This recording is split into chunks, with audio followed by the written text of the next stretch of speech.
Good morning. Good morning. Can you tell us what your position here at the Students' Union is? I am the president of GMT Students' Union.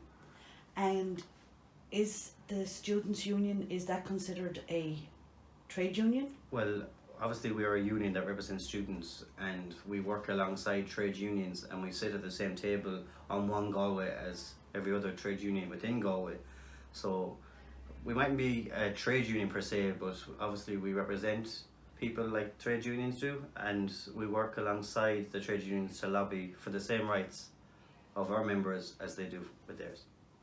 And do you negotiate with trade unions to achieve these goals? Well, we'll say last year we held an accommodation crisis meeting in Eyre Square where we pitched tents alongside One Galway, which had members from Mandate, SIP2, Forza, because obviously in Galway, by us fighting for more student accommodation, it alleviates accommodation in the private market, which obviously affects their members, us workers. Okay, and are you personally a member of a trade union? No, because obviously as being the president of a union, I represent myself as I do represent all these students. So most unions, as it would be represented in terms of the type of profession you're in. Okay. And how do you feel about trade unions from your experiences? Oh, I strongly believe in them, yes. I feel sometimes at times they settle when they could fight for more. At times I feel there's too much money involved in unions now that maybe that's why they settle and they mightn't fight strongly enough as they should. But the main aim is to represent their workers, which I feel they do. And is that what you consider that they could change, that they could do better? Yes, fight a bit more, I think, because as you see with most things that happen, most stuff is settled, and I feel like if they're willing to settle, there's obviously a bit more that can be got. Because I think a settle, when people settle, it's as low as they'll go type thing. When you could fight for more.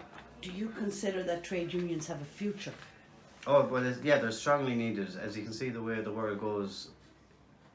A lot of nations say they're democratic, which they're not. There's a bit of a, say I don't want to get in trouble now, communist type, fascist, leftist kind of more control where you're instead of pitting your anger against the person that's the problem, you're kind of pitting it against your neighbour that has more stuff than you. So I think unions, especially you'll see we'll say the likes of nurses in Ireland, they need to be fought for more. Like they're better. They deserve more than working 24-hour shifts for minimum pay when it's not right. So, and you can see unions are definitely needed lately because there's a lot of strikes with everything. You see a few weeks ago here, the TUI were on strike because the pay for new lecturers, for new teachers and stuff is too low for the work they do. So yeah. Okay, well, thank you very much for your time. Thank you very much. Thank you.